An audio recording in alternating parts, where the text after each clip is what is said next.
ओम नमः शिवाय। हर हर महादेव। आप सभी माताओं को हमारे चैनल में हार्दिक स्वागत है। आज से पुरुषोत्तम माह की शुरुआत हो चुकी है। सभी माताओं को हार्दिक शुभकामनाएं। पुरुषोत्तम माह की अधिक माह के नाम से भी जाना जाता है। यह भगवान हरि विष्णु जी को समर्पित है। इसमें व्रत कथा सुनने से सारे पाप नष्ट हो जाते हैं और अक्षय पूर्ण फलों की प्राप्ति होती है। कहा जाता है कि इससे पहले मल मास के नाम से भी जाना जाता था, तो मल मास का कोई भी पता नहीं था। इसमें यह बहुत ही अधिक रहता था और दुखी रहता था। विष्णु जी ने के पास गया और वह भगवान हरि विष्णु जी के पुरुषोत्तम का नाम दिया। इससे महीने के स्वामी बने। इसके कारण यह महीना सर्व पूजनीय हो गया। तभी से कहा जाता है कि इस महीने में तप, जप और दान और व्रत का बहुत ही अधिक महत्व है। ऐसे करने से व्यक्ति को 100 गुना अधिक फल मिलता है। ज़्यादा नहीं तो माह के पूरे महीने रोज़ाना एक दीपक जलाइए और तालाब के किनारे भी जला सकते हैं। इससे बहुत अच्छा माना जाता है। इससे मनोकामना पूर्ण होने का रहता है। जेठ माह के बीच पुरुषोत्तम माह का महीने के वट वृक्ष की पूजा भी की जाती है। उसमें इसके लिए आपको पानी के अंदर दूध मिलाना है, थोड़ी सी चीनी और चावल मिलाकर पानी में वट वृक्ष को सींचना है। पूरे महीने सींचे तो यह भी मनोकामना पूरी होने के लिए बहुत अच्छा माना गया है। सुबह शाम पुरुषोत्तम माह के कथा अवश्य पढ़नी चाहिए या सुननी चाहिए। इससे छोटी जानकारी आपको अच्छी लगी हो तो पूरी कथा सुनिए। आज की कथा का बोलो जय गणेश महाराज की जय हो। एक बार एक नगर में एक मालिन रहती थी। उसकी बीमारी के चलते पति के बीमार रहता था और उसके बीमारी के चलते उसका पति नहीं रहा और एक 4 साल का बेटा था। वह उसी के सहारे अपना जीवन व्यतीत करने लगी। उसकी सास बहुत ही कठोर हृदय वाली थी। हमेशा अपनी बहू को ताने मारती थी और उसको बहुत कुछ गंदा शब्द बोलती थी। उसका खूब इज्जत बेइज्जत करती थी। उसकी सास के मुख पे कभी भी उसके मुंह पे तारीफ़ नहीं होती थी। बहू को लेके हमेशा कुछ ना कुछ गलत ही बोलती रहती थी। बेचारी पति के जाने के बाद अपनी सास का दुख सहती थी। क्या करती, पति के ना रहने पे उसकी सास उसको बहुत ताना मारती, उसको खूब दुख देती। इस बातों से नज़रअंदाज करते हुए वह समय अपनी बहू के साथ लड़ाई करती और उसकी खूब तकलीफ़ देती। तो इससे भी कोई सास को नहीं मन भरा तो उसने अपने पति को गुस्से के चलते पोते और बहू को घर से निकाल दिया। दोनों माँ बेटे रोते रोते घर छोड़ के चल गए और जंगल पहुँच गए। वहाँ जाकर एक बड़े से पेड़ के नीचे बैठ गए। वहाँ से थोड़ी ही दूर एक गणेश जी का मंदिर था। वहाँ पर बहुत सारे लोग गणेश जी के दर्शन करने आते थे। वहाँ प्रसाद चढ़ाते थे, फिर वहाँ मौजूद लोगों को बांट देते थे। वहाँ माँ बेटे दोनों गणेश जी के मंदिर में गए। वहाँ जाकर उनकी माँ कहने लगी, गणेश जी महाराज, मुझे ऐसा क्या गलती हो गया जो मुझे इतनी बड़ी सज़ा मिली। अब मुझे घर से बेघर कर दिया। अब मैं मेरे बेटे के साथ कहाँ जाऊँ, क्या करूँ। अब आप ही मुझे कोई रास्ता दिखाओ। आज से आपके सिवा, हमारे माँ बेटे के सिवा कोई नहीं है।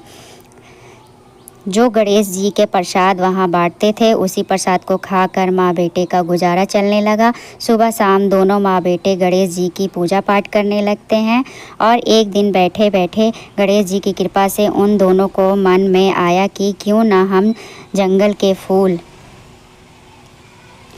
लाकर बेचें। यहाँ रोज़ाना आते हैं तो ये फूल बेचकर कुछ हमें पैसे मिलेंगे, उससे हमारा गुजारा चल जाएगा। इस तरह सोचकर दोनों माँ बेटे सुबह जल्दी जंगल में फूल जाकर तोड़ते और सबको वहाँ खरीदने वालों को बेचते।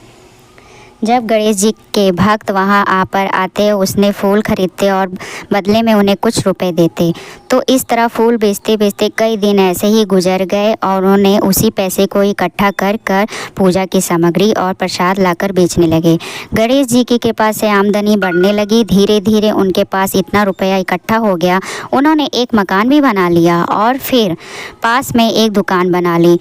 अब उस दुकान में अंदर पूजा की सारी सामग्री, मिठाइयाँ, फूल, फूल गणेश जी के भक्तों के लिए हर समय के समय मौजूद होता था। यह सुविधा के सारे लोग वहीं जाकर दुकान के सारा सामान खरीदते थे। वहाँ पर एक राजा की लड़की भी आती थी, रोज़ाना मंदिर में पूजा करने आती थी। वह मालिन के दुकान से ही सामान खरीदती थी। तो मालिन के बेटा को देखकर राजकुमारी उस पर मोहित हो गई। उसने विवाह करने के लिए सोचने लगी। एक ऐसा लड़का भाभी को वह घर आते ही भाभी से बोलने लगी अपने मन की बात कि भाभी मुझे उनके लड़के से ही शादी करनी है। तुम एक राजा की बेटी हो। अगर तुम्हारा विवाह इस मालिन के बेटे के साथ किया गया तो हमारी बहुत बदनामी होगी। पर राजकुमारी नहीं मानी। उसकी भाभी ने राजकुमारी की माँ से बात कही और हमारी बेटी मालिन के बेटे से प्यार करती है और उसी से शादी करना चाहती है। तो उसकी माँ पिताजी ने उसे बहुत समझाया, पर वह कहने लगी मैंने तो प्रतिज्ञा कर ली है, अगर मैं शादी करूँगी तो सिर्फ उसी लड़के से करूँगी। राजा कहने लगा कि बेटा जब तुमने प्रतिज्ञा कर ही लिया है तो तुम्हारी प्रतिज्ञा को कभी नहीं तोड़ूंगा। तो राजा खुशी खुशी अपनी बेटी का विवाह करने के लिए तैयार हो गया। उन्होंने बड़े धूमधाम से बेटी का विवाह मालिन के बेटे से साथ कर दिया। मालिन के साथ सबसे पहले बेटे बहू का गणेश जी के मंदिर में ले जाकर पूजा पाठ करवाया और गणेश जी का आशीर्वाद दिलवाया। उनके बाद पूरे नगर में यह बात फैल गई, गणेश जी की पूरी पूजा करने वाले सारे दुख दूर हो चुके थे। माँ बेटा यहाँ आए और बिल्कुल ही गरीब थे तो अब बिल्कुल सही हो गए। खाने के लिए अनाज नहीं था, पहनने के लिए कपड़ा नहीं था। देखो गणेश जी की कृपा से उनके पास सब कुछ हो गया।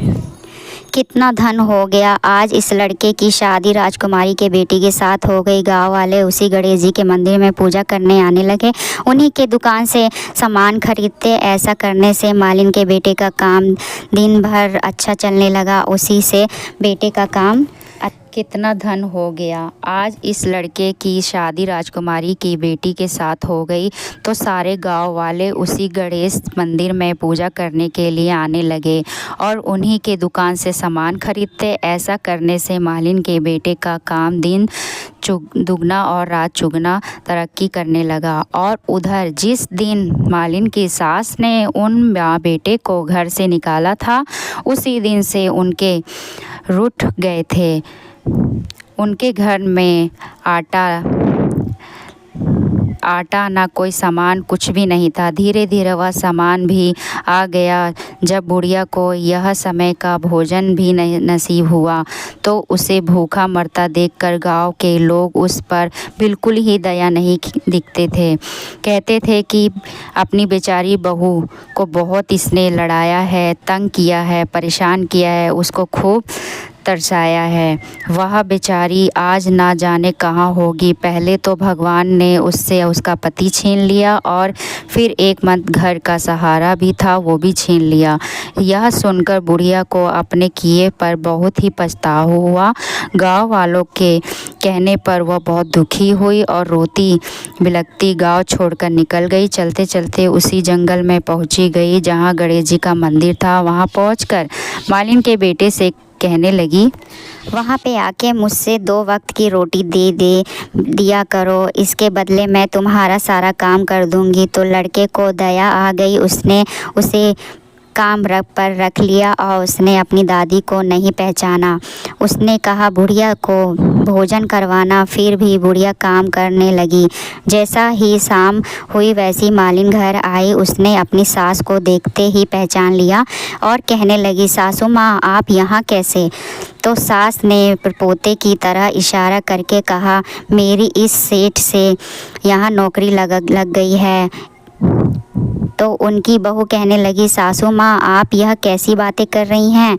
यह आपका पोता है, यह घर की आप ही का है, यह आपको काम करने की ज़रूरत नहीं है, आप यहाँ रह सकती हैं, यह आप ही का घर है। गणेश जी की कृपा से हमारे पास आज सब कुछ है। यह देखकर वह बुढ़िया बहुत ही हैरान हुई और अपनी बहू से कहने लगी बेटा मुझसे बहुत बड़ी गलती हो गई, मुझे माफ़ कर दो। मेरे फल का भोग, मुझसे जो गलती हुई है मुझे उससे माफ़ कर दो। सब कुछ नष्ट हो गया, मुझे तो खाने के लिए अन्न का दान भी नसीब नहीं था, पर ऊपर से सारे गांव वालों ने मुझसे भूख तोड़ लिया और तभी से घर छोड़कर निकल गई। बेटा, मुझसे मेरी कहानी बहुत ही पछतावा हो रहा है, मुझे माफ़ कर दो, माफ़ कर दो। अब मैं बहू कहने लायक ही नहीं। माँ जी, जो हुआ सो हुआ, आप मुझे माफ़ कर दीजिए। आप क्यों मुझसे माफ़ी मांग रही हैं? पोते का सुख देखिए। और बुढ़िया सोचने लगी, मेरी बहू कितनी ही अच्छी है, मैं इसे क्यों नहीं पहचान पाई। आज मेरे पास कुछ नहीं है, इसके पास सब कुछ है, फिर भी यह देखो मेरे कितना प्रेम पूर्वक अपने घर रखकर मान सम्मान दे रही है। यह सोचते हुए उस बुढ़िया की आंखों में खुशी के आंसू चल पड़े। और गणेश जी के महाराज जैसे सुख मालिन को दिया, वैसे ही सबको देना। जो आपकी इस कथा को पूरे श्रद्धा भाव से सुने, उसकी सारी मनोकामना पूर्ण करना। जय गणेश भगवान की जय हो। सुनते हैं दूसरी कहानी, ग्रहों के राजा हमारे प्रत्यक्ष देवता सूर्य देव की कहानी। बोलो सूर्य नारायण की जय हो। पुराने समय की बात है। एक बुढ़िया रहती थी, वहाँ नियमित रूप से रविवार का व्रत किया करती थी। रविवार के दिन सूर्योदय से पहले उठती, स्नान करती और तैयार होकर आंगन को और गाय के गोबर से लीप कर स्वच्छ किया करती। उसके बाद सूर्य भगवान को जल अर्पित करती, सूर्य भगवान की आराधना देती। फिर पूरे दिन सूर्य देव का व्रत रखती, भोजन में कभी नमक नहीं डालती। पूरे दिन श्रद्धा भाव से सूर्य देव की पूजा और व्रत किया करती।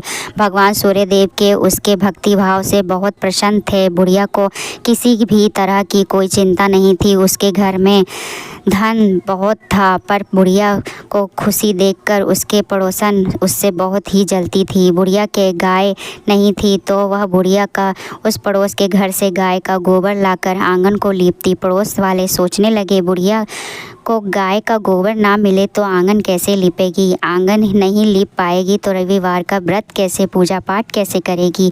मैं ऐसा करती हूँ कि शनिवार के ही दिन शाम को ही गाय का गोबर घर से गायब कर देती हूँ, तो बुढ़िया गाय का गोबर कहाँ से लाएगी। पड़ोसन ने सोचा, जैसा सोचा था वैसा ही हुआ। शनिवार के दिन शाम को गाय का घर के अंदर से बांध लिया और दूसरे दिन रविवार को बुढ़िया जल्दी उठी, स्नान कर गई गाय का गोबर लाने के लिए, पर उसे गाय का गोबर नहीं मिला।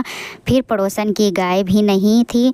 वहाँ पर देखकर बुढ़िया बहुत दुखी हुई, परेशान हुई, सोचने लगी अब मैं क्या करूँ, आंगन कैसे लीपूंगी, अगर आंगन नहीं लीप सकी तो सूर्य देव भगवान को भोग कैसे लगाऊंगी।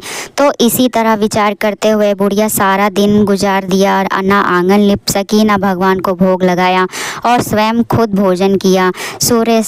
सूर्यास्त को हो गया। उदास हुई बुढ़िया भूखी प्यासी सो गई और रात्रि में सूर्य देव ने उसे बुढ़िया को सपने में दर्शन दिया और पूछा कि बूढ़ी माई, आज तुम्हें मुझे भोग क्यों नहीं लगाया, कारण क्या है। तो बुढ़िया बड़े ही दिन दुखी होकर बोले, भगवान आज मुझे गाय का गोबर ही नहीं मिला, आंगन नहीं लीप सकी।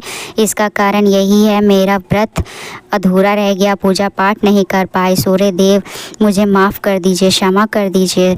सूर्य भगवान ने उसकी अन्य भक्त बुढ़िया की परेशानी का कारण जानकर उसे सारे दुखों को दूर करते हुए कहा, हे माता, तुम प्रत्येक रविवार को मेरी पूजा और व्रत करती हो, मैं तुमसे बहुत ही प्रसन्न हूँ, मुझसे माफ़ी मांगने की ज़रूरत नहीं है। मैं ऐसे गाय का आशीर्वाद देता हूँ जिनके आने से तुम्हारा घर और धन भर जाएगा, तुम्हारी सारी मनोकामना पूर्ण होगी, क्योंकि मैं रविवार के व्रत करने की कथा सुनाने वालों को दिया। और बुढ़िया माई ने अपनी गलती के साथ क्षमा मांगी। फिर गाय और बछड़े के साथ बूढ़ी माई को खूब सारा धन देकर विदा किया।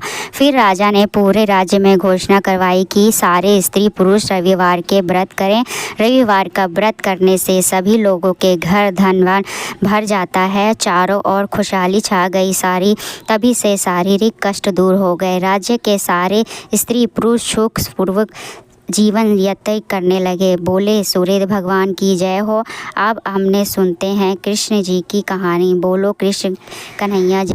एक मोर रहता था। वहाँ मोर बहुत ही चतुर था और श्री कृष्ण का परम भक्त था। वह मोर भगवान श्री कृष्ण की कृपा पाना चाहता था। इसके लिए उस मोर ने एक युक्ति सोची। वहाँ श्री कृष्ण के द्वार पर जा पहुँचा। जब भी भगवान श्री कृष्ण द्वार से अंदर बाहर जाते तो वह बैठ मोर एक भजन गाने लगता। मेरा कोई ना सहारा बिना तेरे गोपाल सवरिया, मेरे सावरित मेरे कोई भी ना सहारा।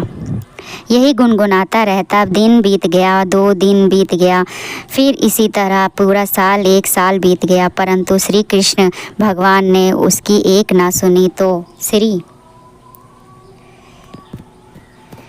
श्री कृष्ण भगवान कहने लगे, तू अब मुझसे बातें में मत उलझा, पूरी बात बता। तो मोर कहने लगा कि मैं पिछले 1 वर्ष से आपके द्वार पर यही गाना गा रहा हूँ कि कोई मेरा गाना का सहारा, कोई तेरे गोपाल सवरिया, मेरा माँ बाप सवरिया, मेरा कोई ना सहारा पित बिना।